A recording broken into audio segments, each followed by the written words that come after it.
우리가 누구에게 예배합니까? 예, 하나님 앞에 예배합니다. 누구를 두려워해야 되느냐? 하나님을 두려워해야 됩니다. 유지요, 누구를 두려워해야 된다? 하나님을 두려워한다는 것은 보이지 않는 분을, 우리가 믿고 있는 그분을 두려워하는 것이다. 그럼 우리가 두려워해야 될 대상은 눈에 보이는 것이 아니다. 근데 자꾸 눈에 보이는 것을 위해서 무엇을 먹고 무엇을 마시고 무엇을 하고, 눈에 보이는 것 때문에 내가 어떻게 안주하고 어떻게 살 거냐, 항상 그런 생각 가운데 있다. 신앙을, 믿음을 가졌다고 하는데 믿음이 없는 게 아니고 현실적인 신앙을 가지고 현실적인 타협점을 가지고 있다. 대충 신앙생활 하는 거예요. 교회도 형식적으로 와 있고, 심지어는 직분을 맡아서 섬기고 사역하는 것들도 사람들이 보는 눈 때문에 현실적인 관점에서 줄을 대고 자를 재고 나의 위치를 잡고 내가 이렇게 행동을 할 때 사람들이 어떻게 볼까라는 그런 아주 현실적인 그런 신앙을 가지고 있다. 신앙은 신앙인데 하나님을 두려워하지 않는다. 이거 심각한 거죠. 이 현실적인 신앙을 버리고 참 믿음을 회복하기를 주의 이름으로 축복합니다. 본문 말씀을 보겠습니다. 14장 22절에 예수께서 즉시 제자들에게 재촉하사 자기가 무리를 보내는 동안에 배를 타고 앞서 건너편으로 가게 하시고, 왜 무리를 재촉했냐? 예수님 기도하시려고 재촉해서 보냈다 하는 거예요. 23절에 무리를 보내신 후에 기도하러 따로 산에 올라가시다 저물매 거기 혼자 계시더니 했습니다. 예수님이 보내셨을 때 우리는 어떻게 되느냐? 예수님이 우리를 보내셨을 때 어떻게 되느냐? 예수님과 함께 가야 하는 겁니다. 예수님이 우리를 보냈지만 예수님이 우리를 떠나는 게 아닙니다. 어떻게 함께 했습니까? 어떻게 함께 했습니까? 여러분, 하나님과 함께 했습니까? 예수님과 함께 했습니까? 그럼 어떻게 함께 했습니까? 물으니까 대답을 안 해요. 우리 마음에 있습니까? 예. 마음에만 있으니까 마음대로 합니까? 그냥 마음에만 있는 게 아니에요. 예수님 우리 마음속에만 있는 게 아니에요. 우리 마음속에 들어왔기 때문에 이미 우리의 주인이시고 우리를 주장하고 다스린다는 거죠. 그럼 우리의 전인격이 지정의를 포함한 우리의 모든 삶의 모양들이 예수 그리스도가 주인 되어진 삶으로 바뀌어져야 된다는 거죠. 자, 예수님의 역사를 보았습니다. 병자를 고치는 걸 보았습니다. 그가 메시아이심을 제자들이 이미 보았습니다. 그러면 제자들은 이미 예수님이 전능자이시고 주님이심을 발견하고 믿었다는 거죠. 그럼 예수님이 자기 옆에 있든 멀리 떨어져 있든 무슨 상관이냐? 그가 전능자이신데 시공간이 무슨 차이가 있느냐? 그렇게 생각해야 되는데 우리하고 똑같은 겁니다. 어떻게 생각하냐? 현실에서는 예수님 없고 주일날 교회 나와서 목사님이 좀 뭐라 하면 예수님 조금 있는 것 같고, 아이고 그래 내가 예수님 믿긴 믿지, 믿는다 하면서 헌금 하나 내는데도 벌벌벌 떨고 11조 하나도 못하고 주일 예배 시간도 하나 못 맞추고, 그렇게 해서 어떻게 아이들을 가르치는지 모르겠어요.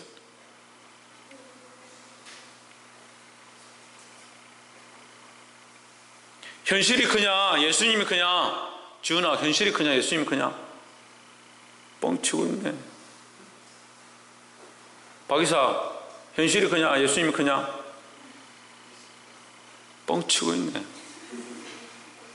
박선희, 현실이 크냐 예수님이 크냐? 니도 뻥치고 있네. 소근태, 예수님이 크냐 현실이 크냐?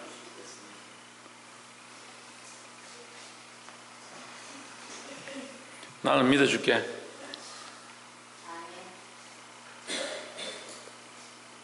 현실이 요 딱 4명이 특히 4명. 홍진우, 현실이 크냐 예수님이 크냐? 그것도 고민해야 되나? 예수님 믿어요? 무슨 예수님 믿어요? 2000년 전에 기록되어진 예수님 믿어요? 성경 속에 있는 글자 속에 있는 예수님 믿어요? 동화 속에 나오는 예수님 믿어요? 세계 5대 위인 중에 한 분이신 예수님 믿어요? 정신을 차리세요. 현실이 너무 커 보여가지고 아이고 목사님 어떻게 해요? 지금 먹고 살아야 되는데 어떻게 해요?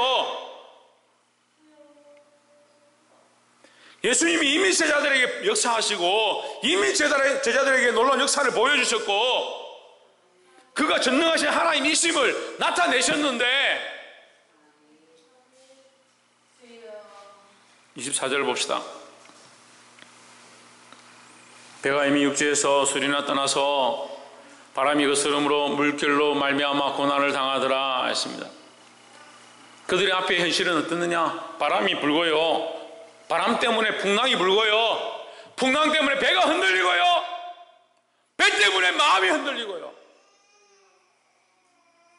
예수 믿긴 믿는데 예수님 내 마음속에 있는데 예수 믿고 세상에 가니까 믿는다고 세상에 가니까 현실은 내가 믿는 교회와 멀고 말씀과 멀고 예수님과 멀다니. 바람이 부니까 부모들이 비방하고 친구들이 비방하고 써야 될 돈이 있고 집세를 내야 되고 전기세 내야 되고 먹고 살아야 돼요. 그게 현실인데 목사님 왜 자꾸 현실은 외면하고 이상적인 것만 얘기하십니까? 그럼 뭘 믿냐고? 도대체 뭘 믿냐고요? 참 까도 박스밖에 없다고. 옛날에 누가 행운권이라고 받았는데 상품을 탁 까니까 박스가 이만한 박스를 받아가지고 야 할렐루야 하나님 우리에게 이런 좋은 선물을 주시고 이러면서 박스를 까니까 그 안에 박스가 또 있어. 그걸 또 그 박스를 또 까니까 그 안에 또 박스가 있어. 아 이게 왜 이래? 또 까니까 또 박스가 있어. 맨 마지막에 작은 박스로 끝났다.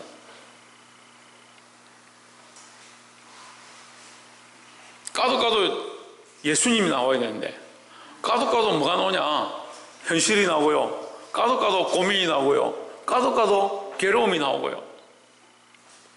그리고 세상에 예수 믿고 나가서 세상 가운데 고난을 당하면 그걸 이겨야 되는데 예수 믿는 것이 고난이다. 예수 믿는 것 자체가 괴로움이다.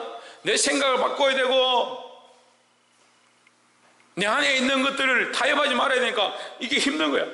예수 믿는 게 힘든 거야.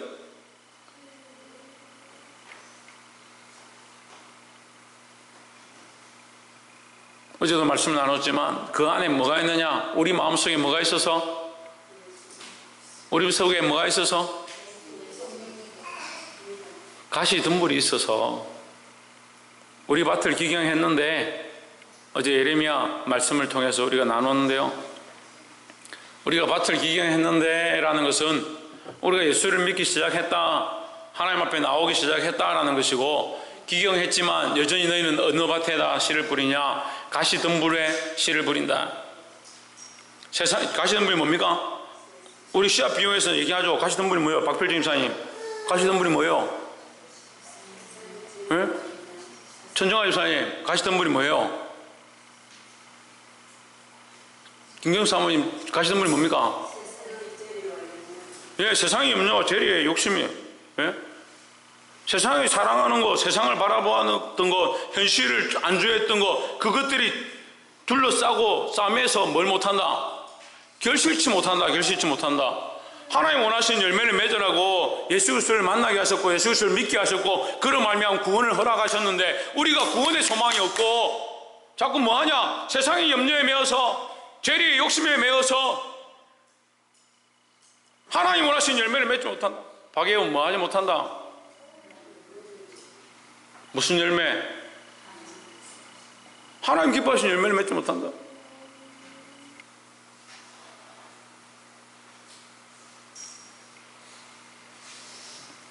여러분, 말씀은 귀로 듣고 그냥 끝나는 게 아니에요. 여러분 삶에 지금 적용해야 돼요. 서운태 뭐하라고? 삶에 적용하시길 바랍니다. 옆에서 한번 보시다. 말씀대로 우리 삶에 적용합시다.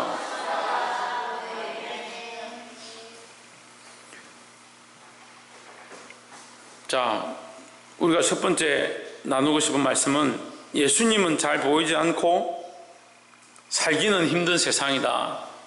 그 세상이 그래요. 예수님은 잘 보이지 않고 살기는 힘들다. 그래서 지금 배가 육지에서 수리나 떨어졌으니까 예수님 안 보입니다. 멀리 갔습니다. 바람은 불어옵니다. 물결은 칩니다. 배는 요동을 치고. 그 예수님은 잘 안 보이는 겁니다. 이때에 뭐가 있어야 되냐? 믿음이 있어야 되죠.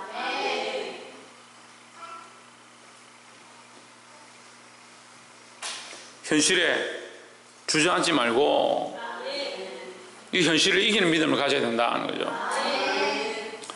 25절에 밤사경에 예수께서 바다 위로 걸어서 제 아들에게 오시니 했습니다.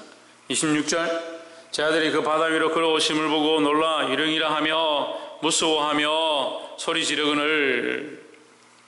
자, 이게 좀 심각한 문제인데요. 우리 안에 신앙의 심각한 문제인데 예수를 못 알아본다. 왜 예수를 못 알아보냐? 현실에 눈이 멀어서. 보이는 건 바다와 바람밖에 없는데 사람이 물 위로 걸어오니까 현실과 맞지 않는 거죠. 내가 바라보고 있는 현실과 이 두려운 상황과 내가 예수를 믿어야 되는 것과 예수님이 살아계신 이 현실이 맞지 않는 거예요. 부합이 안 되는 거예요.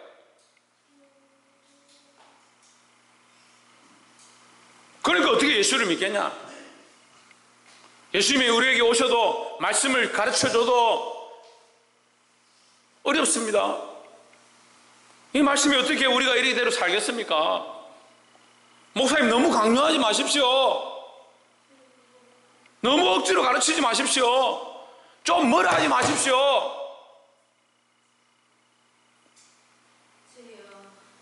여러분 착각하지 마세요. 제가 뭐라 하고 여러분한테 책망하고 이 말씀대로 사십시오 한다고 제가 스트레스 해소하고 기분이 좋게 내려가는 자 천만의 말씀 저 끙끙 앓습니다. 이 말씀 준비하면서 끙끙 앓아요. 말씀 전하고 나면 더 힘들어요.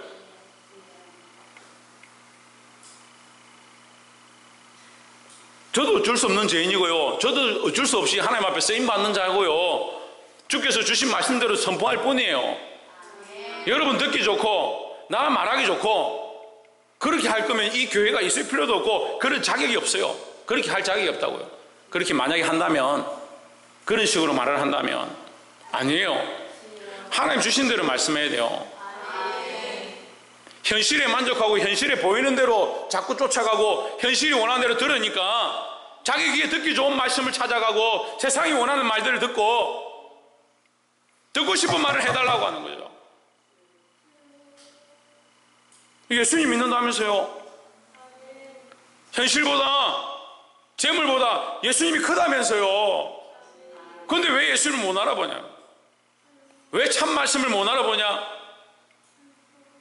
왜 참된 진리를 깨닫지 못하냐?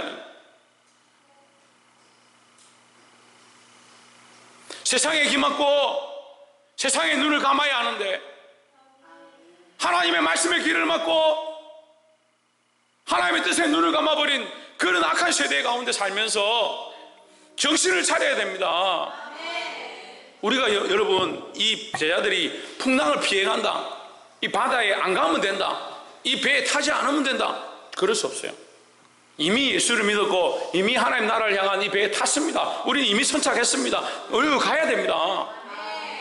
이 인생의 항로 가운데, 믿음의 이 항로 가운데 우리에게 필요한 게 뭐냐? 예수 그리스도가 여전히 여기 계시고 우리 안에 함께 하시고 우리 현실 가운데 주인이심을 인정하는 것, 이것이 우리 안에 살아나야 되는 거예요.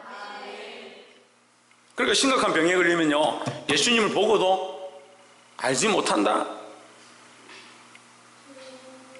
마리아가 어떻게 합니까?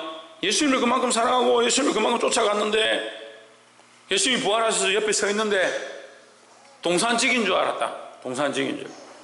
야, 이게 말이 돼요? 근데 자기 상상에, 자기 생각에는 어떻게 죽은 사람이 살아나겠냐? 그거 그냥 시체로 누워있을 건데 시체가 어디 가냐? 시체를 찾고 있는데 살아있는 존재로 옆에 서 있으니까 이해를 못하는 거죠. 우리가 믿는 예수님이 죽은 시체입니까? 우리의 생각이 죽었어요. 죽어서 우리의 마음이 죽었어요. 현실에 이미 마음을 뺏겨버렸어요. 그 죽은 신앙을 가지고 있는 거예요. 예수님이 살아계셔서 우리 삶에 실제로 역사하시고 우리 삶의 여러 가지 습관과 제약의 모양들을 끊어내기를 원하는데, 살아계신 예수님 조용히 하십시오. 예수님 좀 내버려 두십시오. 나 그냥 교회 나가면요 그냥 자유롭게 좀 살게 내버려 두세요.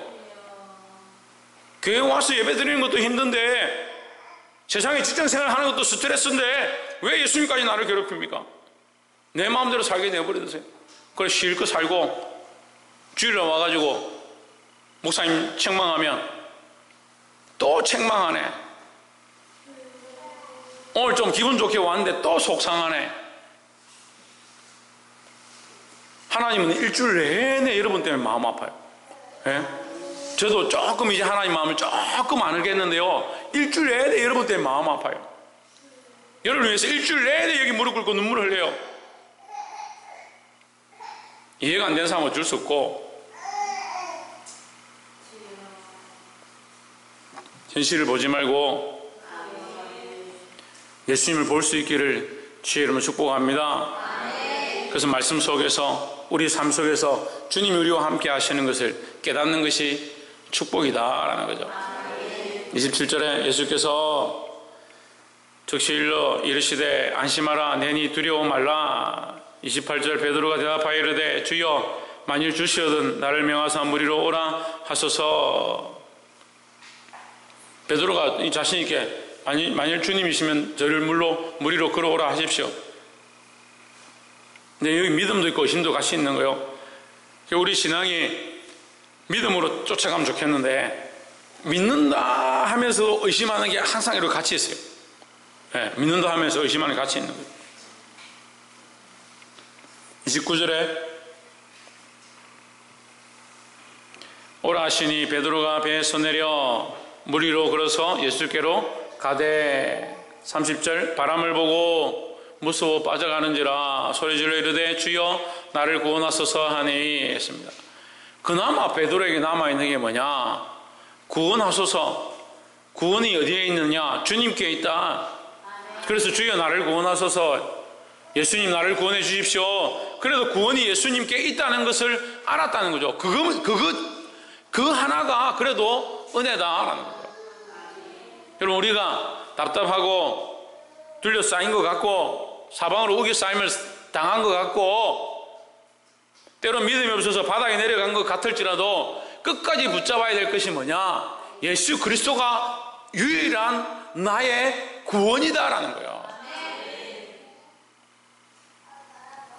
31절 예수께서 즉시 손을 내밀어 저를 붙잡으시며 이르시되 믿음이 작은 자여 왜 의심하였느냐 하시고 하십니다.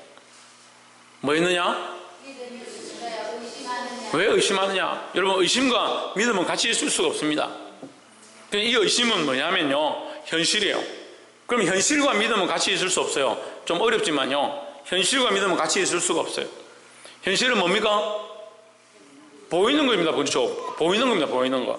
믿음은 뭡니까? 보이지 않는 겁니다. 그러니까 믿음과 현실이 함께 할 수가 없어요. 그런데 그러면 목사님, 우리가 현실을 떠나야 됩니까? 현실을 부정해야 됩니까? 아니요. 세상 사람은 보이는 현실을 바라보죠. 하지만 우리는 보이지 않는 현실을 바라보는 거예요. 어떻게 바라봅니까? 믿음으로 바라봅니다. 하나님이 함께 하신 것을 보고요, 그리스도가 우리 주인이신 것들을 보고요, 우리 삶에 역사하시고 인도하신 것들을 보고요, 더 나아가서 보이지 않는 하나님 나라를 믿음으로 보는 거예요. 제가 믿지 않는 사람들 전도를 많이 해봤는데요, 믿지 않는 사람들 공통의 대부분들이 어떤 말을 하느냐? 하나님 나라가 어디 있냐? 천국이 어디 있냐? 보이지도 않는데. 예수가 어디 있냐? 보여줘봐라. 보여주면 내가 믿겠다.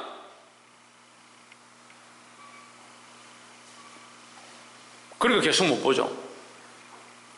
그러니까 계속 못 보는 거예요. 믿음은요, 바라는 것들이 실상이고 보지 못하는 것들의 증거다. 보지 못하는 것을 어떻게 보느냐? 믿음으로 보는 거예요. 믿음으로. 말씀을 맺겠습니다.